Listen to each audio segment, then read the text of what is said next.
चांद फतह करने के लिए भारत पूरी तरीके से तैयार है। इसरो के साइंटिस्ट पूरी तरह से तैयार हैं। तो लोगों को बताया जा रहा है कि rover has 2 scientific instruments to study the chemical composition of regolith. Regolith यानी कि मून का सॉइल।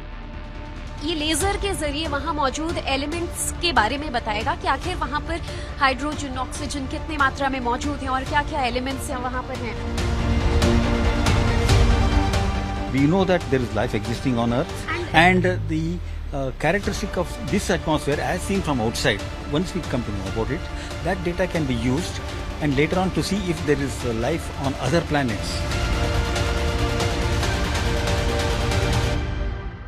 चांद फतह करने के लिए भारत पूरी तरीके से तैयार है। इसरो के साइंटिस्ट पूरी तरह से तैयार हैं। लेकिन पिछले बार के वाकये के बाद इस बार पूरे देश की धड़कनें बढ़ी हुई हैं। चंद्रयान 3 मिशन कितना सक्सेसफुल हो पाता है ये हम सबको पता चल जाएगा। लेकिन इस वक्त हम बैंगलोर में वहां मौजूद हैं जहां देखिए इस वक्त नेहरू प्लानिटोरियम है और यहां पर तमाम डेमो और मॉडल्स दिए गए हैं जो देश भर के लोगों को ये बाकायदा एक्सप्लेन कर रहे हैं कि किस तरीके से इसरो साइंटिस्ट की मेहनत रंग लाएगी, कैसे चंद्रयान 3 का ये मिशन पूरी तरह से बनाया गया है। वीडियो तस्वीरों के माध्यम से आप यहां पर देख पाएंगे इसरो की साइंटिस्ट्स की मेहनत जो पूरी तरह से रंग लाने के लिए तैयार है। यहां आप देख पाएंगे कि कैसे लोगों को समझाया जा रहा है कि चंद्रयान 3 के कंपोनेंट्स क्या क्या हैं और इसमें जो आखिर में आता है सबसे जरूरी वो है रोवर, यानी कि छोटा सा रोबोटिक व्हीकल जो लैंडर से निकलेगा और चांद की धरती की जांच करेगा।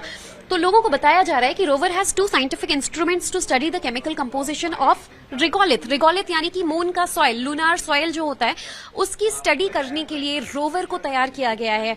रोवर एक 6 पहिए का रोबोटिक व्हीकल होगा जो लैंडर के अंदर से चांद की जमीन पर उतरेगा और इसके जो 2 अहम कॉम्पोजिशंस होंगे जो चांद के सोलार पोल के रीजन को यानी कि रिगोलिथ की स्टडी करेंगे वो है लिब्स यानी लेजर इंड्यूस्ड ब्रेकडाउन स्पेक्ट्रोस्कोप। ये लेजर के जरिए वहां मौजूद एलिमेंट्स के बारे में बताएगा कि आखिर वहां पर हाइड्रोजन, ऑक्सीजन कितनी मात्रा में मौजूद हैं और क्या क्या एलिमेंट्स वहां पर हैं।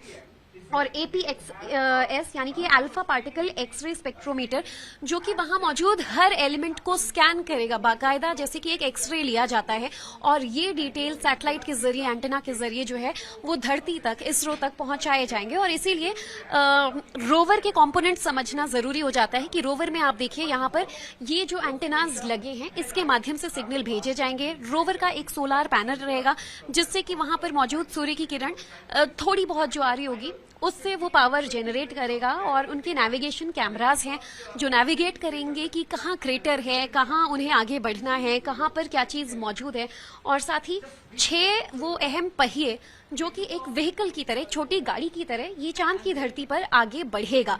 तो भारतीय रोवर प्रज्ञान पूरी तरीके से तैयार है, हमारा लैंडर विक्रम पूरी तरीके से तैयार है, इसरो के साइंटिस्ट पूरी तरीके से तैयार हैं। ये चांद की जो जमीन है उसका एक 3D मॉडल आप हमारे सामने देख रहे हैं जिसमें आपको चांद पर मौजूद छोटे बड़े क्रेटर्स यानी कि ये वो तमाम गड्ढे जो चांद पर बने हैं, क्योंकि चांद की जो जमीन है वो खुरदुरी है, उबड़ खाबड़ है। हमारे साथ प्लानिटोरियम से इस वक्त प्रमोद जी मौजूद हैं जो हमें समझाएंगे कि चांद की सतह से प्रोपल्शन मॉड्यूल कितनी दूरी पर रहेगा, इसका क्या काम है, लैंडर कैसे काम करेगा, रोवर के फंक्शंस क्या रहेंगे सर?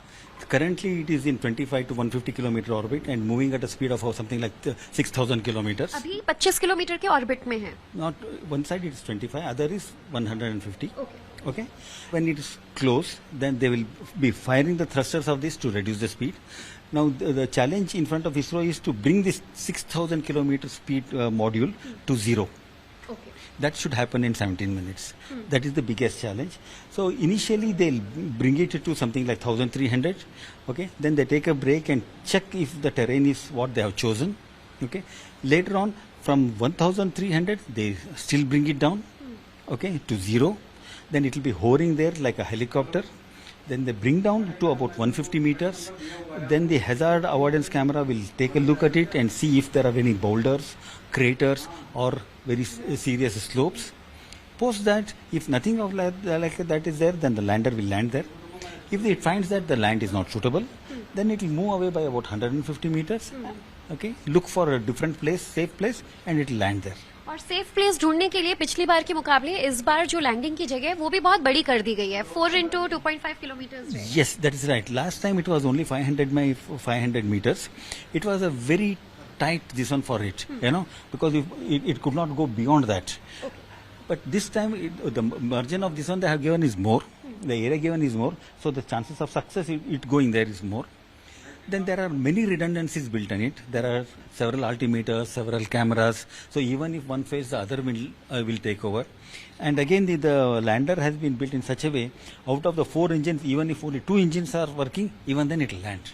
ठीक है. So नाउ सर, ये 3D मॉडल में हम यहाँ पर देख सकते हैं कि चांद से कुछ दूरी पर प्रोपल्शन मॉड्यूल है. ये अभी कितने डिस्टेंस पे ऑर्बिट कर रहा है? It is about 150 kilometers from moon surface. Okay. Yeah. And exact propulsion module का रोल क्या रहेगा? बिकॉज लास्ट टाइम का ऑर्बिटर वहाँ पर मौजूद है और इस बार So, I mean, the orbiter of last time has got several scientific payloads in that, several scientific instruments, and it is doing a wonderful job.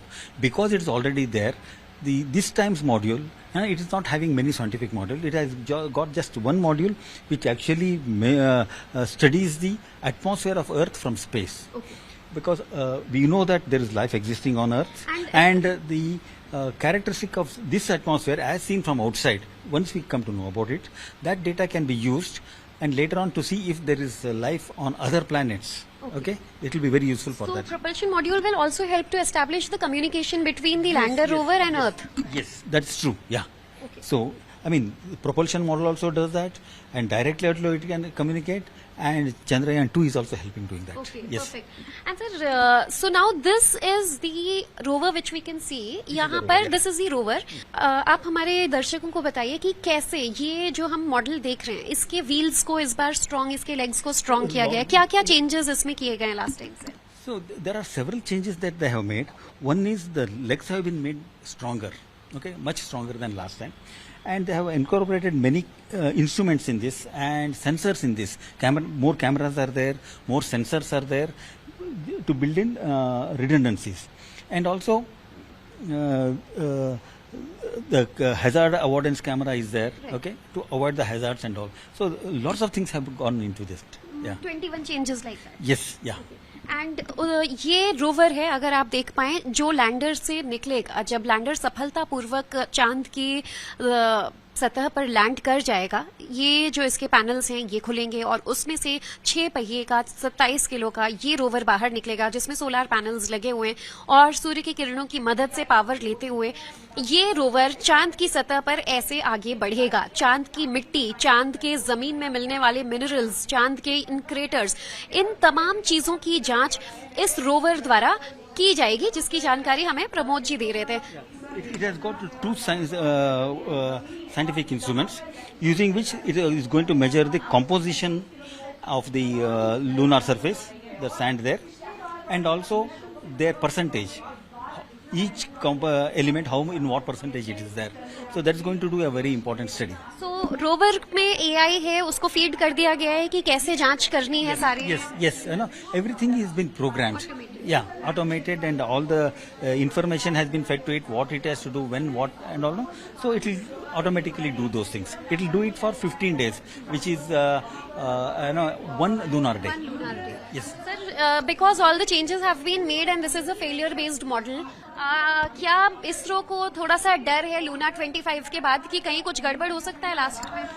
See, the Luna 25 thing, one thing we should understand is Russia has got lots and lots of experience on landing things, taking lunar soil, bringing it back to Earth and things like that.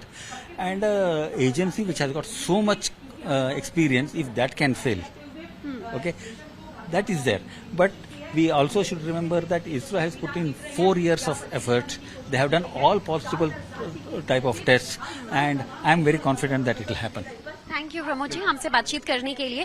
तो ये एक model हमने अपने दर्शकों को दिखाया कि कैसे चांद की जमीन, चांद की सतह नजर आएगी, कैसे प्रोपल्शन मॉड्यूल से जुदा होने के बाद जो लैंडर है वो इस पे लैंड करेगा, जो कि अभी चांद के सबसे नजदीकी ऑर्बिट में ही चक्कर काट रहा है.